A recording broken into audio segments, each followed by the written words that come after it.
Ladies and gentlemen, you're back.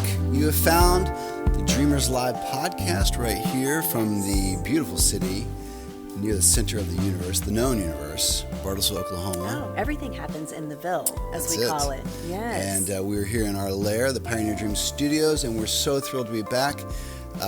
This is episode 5. Wow, we've already done 5. I This know is it. so good. You know what I was thinking was, I bet when people were surfing around looking for podcasts, they were thinking, you know what? I think I'm going to get some words of wisdom and a little humor and delightfulness from the city of Bartlesville, Oklahoma. Well, please. Yeah. It's essentially when you look at a map, you see Washington, D.C., New York City, L.A., and then right in the middle, Bartlesville, Oklahoma. That's right. That's us. The third coast. Yeah. Oh, wait, no, that's The dry coast is what we like to call it. And so 005, and man, it has been a couple of days. It has been a lot of days. Yeah, we've had field trips, Yes. memorial services. My father always refers to it as the merry month of May, which is like It's taken me down. it's like the new December. Yeah. I think we decided It is, without the joy of the holidays. Yeah, man. It's a lot of things. It's a Kanye West, feet don't fail me now, because the devil's trying to take me down. And he has taken me And he down is. with, there's been health issues, Yes. field trips, Yes. memorial services, car issues, the Some kind of funerals. car issues that make you feel suddenly like you're 20 again. Like You're back in college. So, for example, Yes, I have I a remember. car issue that's working right now, which I've already made an appointment with a diagnostician for a the car. diagnostician? Nice. And but I can't get there for a couple of days. Okay, And right. so the car randomly dies, shorts out. So you go into a place, you come back out, car's dead. So now I'm in a routine where when I go somewhere, I actually pop the hood, disconnect the battery, go in, do my business, and come back out and reconnect it. And then everybody wants to know if they can help me in the parking lot. Yeah. And I have to tell you, I'm a grown-ass man. So it's to be doing that at this age, it does Do take you you back. remember back in college when we were fortunate actually to have 2 cars, but they Yes. were both like older cars. Right. And so we were just glad on any given day if one of them worked, Yes. then we were fine. And you'd like take things out of one and put it in the other. I'm not going to lie to you. There was one weekend where we had to get back to our hometown in the Ville. Yes. And we were in Norman, Oklahoma, which is about, at that moment, it was like a 3-hour plus drive. Go Sooners. And between the 2 cars, we had 6 good tires. which is not quite enough. Not Right. really for It 2 does cars. it take 8? It takes 8 still. Yeah. And so I had to take a tire off of one car and put it on the other car, the car that had the best chance Of of getting us down the interstate into the hometown safely. Yes. And so not since then have Yeah. I enjoyed this level of car issue. And here we are again. And if our life were not so crazy busy because May is taking us down, Yes. May and the devil be Right. taking us down. Yeah. I could just drive you to your things and we could share one car, but there's so many things we need the 2 Right. cars. You need the 2 cars. And yeah, gonna be okay. so we're just trying to get across the finish line of May. Yeah. And I will say we last week, even though people were listening to all these podcasts at different times, we had a really amazing Dreamers in Tulsa. It was so cool. Got to do a 2-part series. We did one at the one and only Bob Dylan Center in Tulsa, Oklahoma. That which was is, so. That was an amazing. Oh, my I mean, gosh. that would be amazing anywhere, but the fact that we're fortunate to have it, just 45 miles from Right. our hometown is incredible. And I thought it was. I mean, the whole thing was very interesting about Dylan, how he didn't want to be a star really, Right. or the voice of a generation, but he just became that. Yeah. And then I kept wondering, Woody Guthrie has Oklahoma roots, and I was trying to figure out why the Dylan Center. Was able to be in Tulsa, and that's because of the connection, right? Right. So Bob Dylan kind of cut his folk teeth by listening to Woody Guthrie and really fell in love with his message and style and Yeah. format. And I think that's the only reason why Bob Dylan, who is He's like a recluse. he Is well that a he good is, word? but it's more than that. He just does not want to be celebrated. Yeah, he will not accept Didn't even show fame. up to his own Nobel Peace Prize ceremony, or poet Really? laureate or whatever it was. Hey, yeah. I'll tell you what, if I get the Nobel Peace Prize, You I'm gonna going to show? go. I'll go with you. Well, maybe. We'll do it together. I mean, if we keep it together. But anyway, yeah, so that was amazing. And then we ended up a couple blocks away to a new brewery for Dreamers, Yeah. which was the Nothing's Left Brewery, which this week feels about right. Nothing's Nothing's Left. And so anyway, it was a great brewery, great Yeah. beer. and they also had slushies and freezies, and they make you Good a root beer float. Yeah, and then they had like a 27-foot Airstream in the parking lot that actually did like wood-baked oven pizzas. Gourmet pizzas. And, it was so good. Yeah, it was an amazing thing. But the people obviously were the big draw, and so all the dreamers that turned out, lots of new faces, and we did a whole conversation thing, and it was really, really amazing. So maybe we'll talk about that topic at another time and stuff. But soon. It was a really it was a cool night. Yeah. Speaking of dreamers, today we are talking about the very first talk we ever did at a Dreamers event. Oh, wow. We're going back in the vault? No, yes. Okay. So that Dreamers, the first one we launched, whatever that was, 2 years, 3 years ago, something like that. Okay. We talked about a whole thing called See It and Say It. Ah, the old See It and Say It. Which has kind of become a staple for us in all of our conversations about dreamers because it's so important. But it started because we were going through a bunch of stuff at the house, and as you know, I'm sort of allergic to stuff. I don't like a lot of stuff. You don't like possessions. I do not. I do not. Right. And so I had this box, this kind of plastic file box left over from high school, and it still had papers and poems and all the stuff left over from high school and some college stuff. And that's because your mom gave it all back to you, right? Yeah. So this needs to live at your house now. We were talking about your parents get to a certain age, and they keep your stuff very lovingly in the memory boxes. And then at a certain point, they're like, "Here's your stuff," and you're like, "Okay." Do you want me to throw this away, or would you like it? Yeah, thank you. Yeah. So I went through. I got that box, and I thought, well, this will be interesting. And of course, I had stuffed it full of poems I had written in high school, all of which were horrible. They were not. They were just horrible. Some of them were bad. And then this thought kind of came through my mind. For those who don't know, about 2 years ago, 2.5 years ago, I lost my dad. And so it started this whole chain of thinking where you think, okay, what happens for Evangeline, our daughter? If one of us passes, what are we leaving her? What does that look like? And all these papers and photos and pictures and poems. And so then I thought I should kind of curate my own memories. I should go through and take the bad stuff out and leave the good stuff, so that her impression of me, should I go early, would be like, my dad's a hero. And so I started rifling through this box of stuff, and I don't know why I kept a bunch of assignments from school, most of which were not good. I don't know why I thought to keep those. And but then I happened on to this one assignment, and it should be noted for the home listening audience that I was not a particularly good student. You were fine. I was terrible. I had dyslexia. I needed glasses. I didn't know that. I was awkward in a lot of ways. I was a really late bloomer as a student. And in fact, like in third grade, when you'd start doing like book reports, you have to do you have to read a book every week. Yeah, you would love that. And but I really struggled reading. I'd get one page in and fall asleep. And so when it came time to do the book report, I had no choice but to make the book up, just completely invent a book. And nice job. So where I didn't have the skill of reading, I did have the skill of making crap up. And so I would make it. Yeah. So I made up these entire books, and I would be so compelling in my book report that even though the teachers saw through me, the other kids would vouch for me. They would say, "Oh yeah, I read that book too." Are you serious? About the dog and the alien and the thing. Oh my God, that's so great. And you weren't paying them off? I was not. Okay. Yeah. They may have thought maybe he'll vouch for me someday too. So you were, though, I'm sure, an amazing student. I wasn't amazing. I was pretty good. I wasn't ever. I was a good student. But you liked reading, and I you did. Yeah. I liked and reading. And you loved a good report. Yes, I did love to write the essays over the books and that kind of thing. Although I will say that math almost ruined my life. Yeah. Well. So yes, I was actually a pretty excellent student in all the areas but math, and I was so bad at math that it almost took me down. Not a lot has changed. By the time we got to 7th grade, some things had kind of happened for me, and I could read. And so we were assigned in 7th grade English class, English lit, I guess, to read Animal Farm. Okay. And I got into the book, and for whatever reason, everything clicked, and I loved it. I mean, I read the whole thing, and I just couldn't get enough of it. The imagery and the whole thing, and so as part of that series, we were required to do a book report, a written book report this time, and kind of do a synopsis of the book, kind of chapter by chapter. Oh, cool. And talk about the symbolism and the characters and this whole thing, and I thought, man, this is it. I really want to do a good job this time. I really want, because I'd actually read the book. And so I went through, different. I wrote the very best report I could. I even did an illustration for the outside of the report and this whole thing.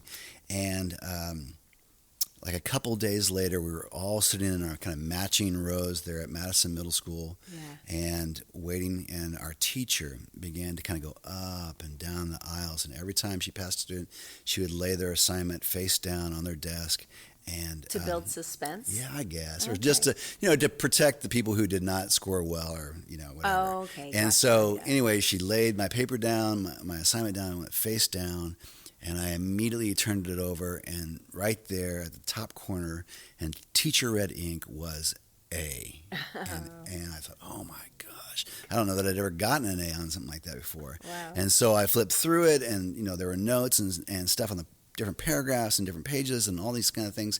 And then at the very, very end was a note from her, and it said, either you write very well or you use Cliff Notes very well. Oh, okay. So, so for the listening audience, tell people what Cliff Notes are, because unless you're a certain age, you don't so know. back in the day before, Google and the interwebs and stuff. Yes. There were these books that would basically summarize. So if you had a 400-page book, Cliff Notes might be 30 pages. Yes. And it would basically give you the summary and the key points of a book, and you could read that instead of reading the whole book, Yeah. and sometimes get by. You might be able on to a fake your way through an test. essay or a test. Exactly. Yeah. Yeah. So it came in pretty handy in college. When I got to War and Peace, I did the Cliff Notes. I mean, the War and man. Peace Cliff Notes is 100 Oh pages, my though, right? gosh, yeah, it was a mess. But yeah, so there it was, and so that was the very first time somebody said to me, "Hey, you are good at writing, good enough that you could be confused for cheating, good enough that it stands out," and it absolutely changed the way I saw myself as a student,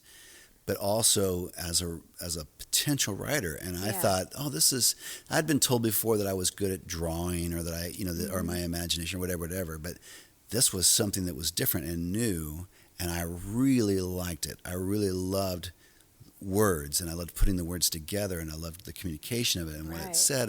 And that was the first time someone had said that to me, and it changed the way I saw myself. Yeah. And I just thought, oh my gosh, this is a really amazing thing. So I, of course, saved that assignment. But I know, because we've had this conversation before, that you had a similar but opposite Yeah. experience when you had an experience like that, Yeah. where somebody commented on something. Yeah, that's true. My whole family is musical. So when we lived in Santa Fe, New Mexico, my mom had sought out a piano teacher there.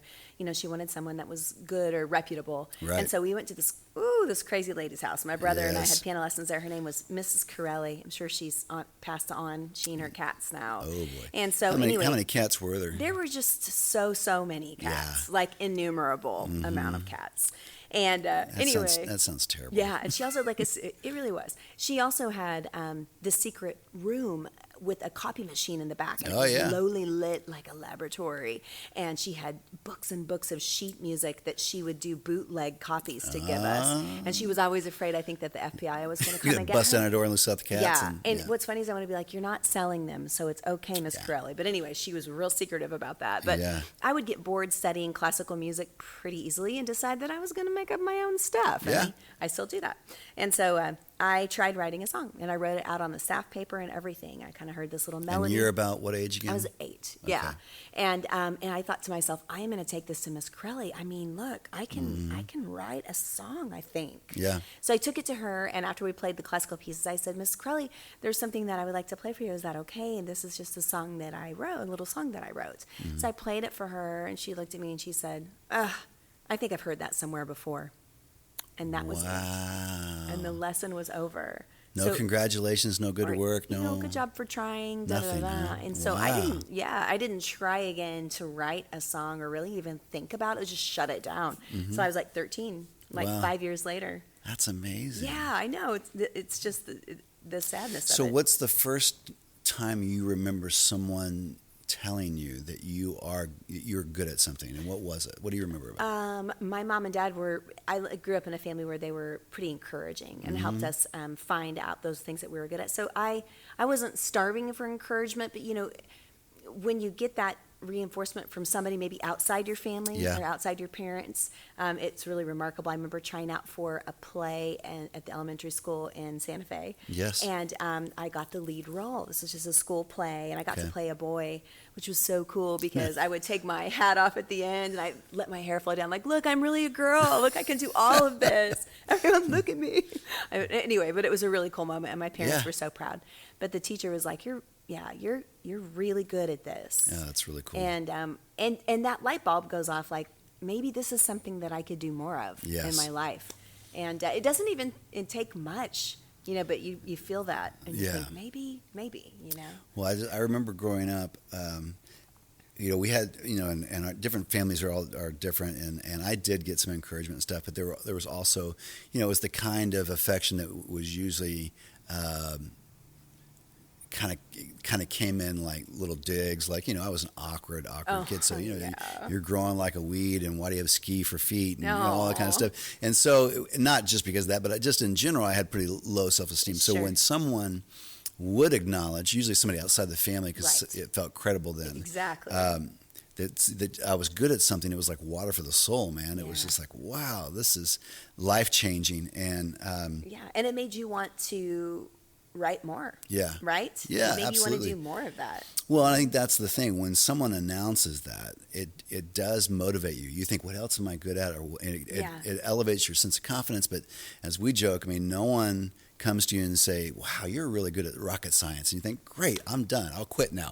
You just go and do more rocket science. You Yeah. want to do more quantum physics. You want to do all that stuff because Yeah. someone has said, oh, you're good at this, And And it grows the good. Yeah. I like that phrase that we use sometimes. yeah, absolutely. They want to do more of it. And I think what we got to on the night of this Dreamers event, this very first one, when we started talking about this, we thought, okay, if you stop right now and you think to yourself, you can identify a couple of those experiences for you personally. Yeah. First time someone said, oh, you're really mature for your age, or you're really smart, or you're so funny, or you're really fast, you can run really quickly, and all those kinds of things. And all of us can identify it. Some of those things happened early, some of Yeah. those things happened last week.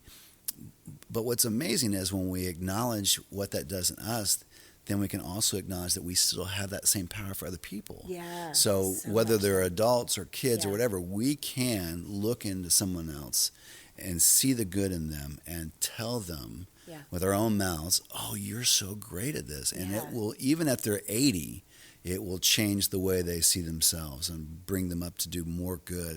And that's an amazing power that we have to do Yeah. that. And it is, and it makes me wonder. I mean, I appreciate those little, nuggets of Mm-hmm. encouragement, positive reinforcement from people so much. I wonder what it is that makes us stray away from giving them out to people sometimes. Yeah. Why do we? Do we think it would be awkward? Well, my guess is it probably comes down to a couple things. Sometimes there's jealousy. Like if we have our yeah. own insecurity, Yeah. if that person happens to be, either we're jealous of them as a person or we're jealous of them because they're kind of in our same talent pool or Same whatever. lane. Yeah. Yeah. Then it's hard to acknowledge that sometimes. Even though when we do compliment somebody like that, who's kind of quote competitive, Yeah. it disarms that relationship Yeah. most of the time. It's so interesting. We've talked about this a lot before in musician circles Right. and also in film and video, which a lot of Right. the work that we've done in our career in those two fields. With musicians, there's this feeling or kind of this unspoken that we all have to be competitive with each other. Right. So like if you see someone else play, you just wouldn't say anything, Yeah. not at all, because you don't want to be uncool about it or, say too much to build them up. And the truth is, all musicians and anybody creative needs encouragement. And when Yes. you do that, and I have to make a conscious effort to do that. So if someone's opening before me or vice versa, I will make sure I go and say, hey, I really liked your set. Yes. I loved what you did with this. And that one song was my favorite. You're really doing a good and job. you're so good at trying to find a Well- specific thing, that not just saying good job or great work or I really like It's- that. You will find yeah. something specific that they did that you really like. Yes, that means so much. I mean, haven't you ever wished somebody would say something, you write a whole deal and they say, Right. oh, that was neat. I read your book. Right, And you're like, yeah. okay, and? Yeah. But, if they say, I like the way you did this or the way you did that, I mean, it's just so endearing. But when we do that with other people that might be in a competitive field, or even someone that sometimes you just feel kind of competitive with someone for no reason. Right. Like you're traveling and they have a lot of the same ideas or whatever. And so the way you can break that down is to overcome the awkwardness, what I found, and try to make myself do, and go right for the sincere, authentic Yes. compliment. And there's no reason to be competitive anymore. Well, the important part of that too, I think, is that if you withhold that for fear or jealousy or whatever, that's to say that somehow there is a limit on creativity, or there's a limit on opportunity. Like if somebody else comes up with an idea, well, that's the idea for the universe. I guess I don't. There's no more ideas out there. I won't be able to do it. And no, I mean, opportunities are limitless. Creativity is limitless, Yes. and what we can do is limitless. So, I think by not restraining ourselves there, by acknowledging the goodness of other people, it opens that stuff more than it shuts it down, for sure. I do think there's an element too of the bravery it takes to face potential awkwardness. It does. 'Cause especially when you're, if you're helping with kids, Yeah. it's easy to say, dude, you're such a good runner. Man, Right. you are funny. Yeah. But when it's your coworker, you're like, Trevor, This- you're so funny. where's this going to go? Yeah, it just kind of weirds people out a little bit. Well, we've gotten into trying to find ways to do that on an everyday basis, and I think it's so important. But the reality is, there will be times when you compliment somebody or see the good and acknowledge it, that it probably will be awkward for you for a minute. But the reality is later that person they're going to hold on to that comment. So whether it's about their appearance or the job that they're doing or the way they prepared a meal or whatever it is, they will hold on to that, and they will go back to that later, and it will mean something to them. So, yes, it may be awkward, but it will be considered. It will be part of that process for them. Sure. And so that's worth it to do it that way. It's definitely worth it. And I think that it doesn't, a lot of times I think because we work in creative fields, those gifts or abilities that we have tend to be put up on a pedestal, right? But when I'm having a good day and I'm aware of people outside of myself and I'm trying to see it and say it, sometimes it's something as simple as, like, I was at the grocery store the other day getting the foods. Yep. And we have to go once a week because we keep eating the food. Like, keep eating it. Yeah. But anyway, and there's just a lady that's checking people out, and instead of the normal grumpy attitude, she's just so sweet. She's like, have a great day, sweetie, and just talking to everybody. And so I risked the awkwardness, and I said, hey, I really appreciate your positive attitude. I was like, that is just so nice to be around. Yeah. And it was awkward for a second, and she was like, thank you. And she just beamed. And Yeah. I knew that would encourage her to continue to be that way that she was made to be. Yeah. And so I was willing to sacrifice the potential awkwardness on that day. Well, and in a tremendously selfish kind of way, those are the people that we want to be around. The people that are gracious and kind to us, the people that see the good in us, the people that acknowledge that, those are people we tend to want to be around, and those are the people that we, it's still it's sincere even though we do it intentionally. It's sincere even though we try and get in the habit of seeing the good. And I'm still 2 years later from this conversation at Dreamers, still trying to grow that habit in me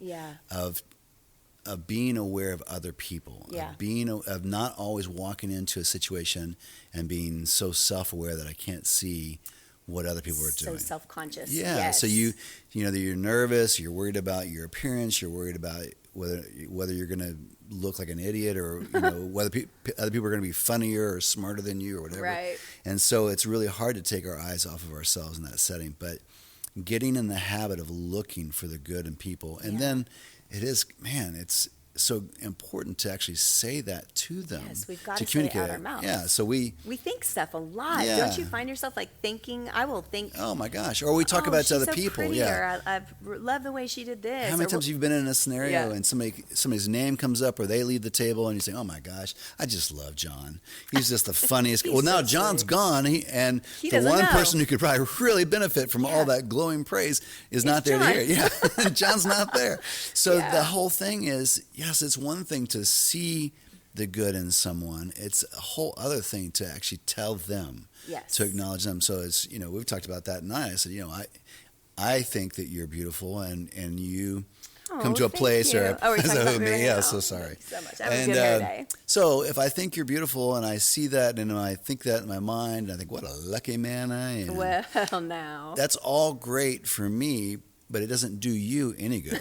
So if I'm just thinking it, what is that good? What good does that do for you? Yeah. So it only does you good if I acknowledge it to you, if I compliment you, if I see that and I say it to you, then it has a chance to grow who you are, and as we say, grow the good, to multiply more good in that process, you know? Yeah, definitely. And I think everybody needs that encouragement. I know you know this. Sometimes I get frustrated as a musician because sometimes when you are good at something, I mean, I don't mean to brag, but I'm just saying, I've been doing it my whole life. It's like people think you already know it. Sure. You know, well, she's a professional, you know, she does this, so she already knows. So I rarely get compliments after I sing. I mean, occasionally there's, you know, one or two. And what's amazing is, as long as I've been doing it,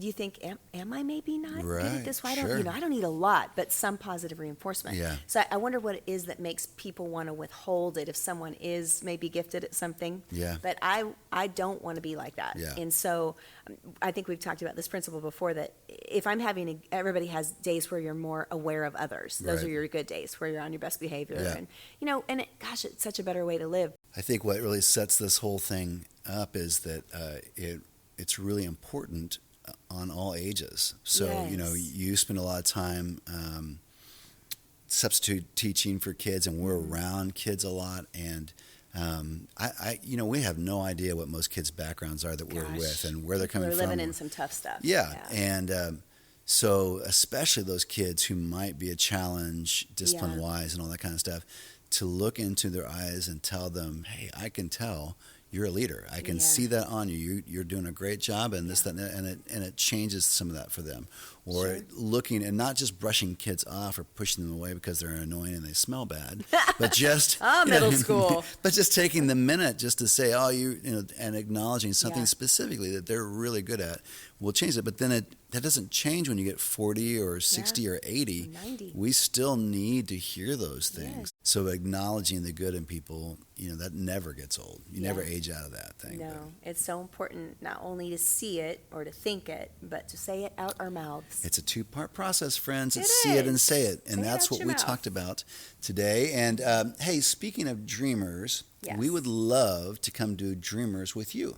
So if you live outside of the Ville, but you'd still like to do that, normally our Dreamers experiences are somewhere between 20 and 40-ish people, whatever. We can do small groups, we can do large groups, but we can also come to your city and do that. And we can meet you in your coffee shop or your house or your bar.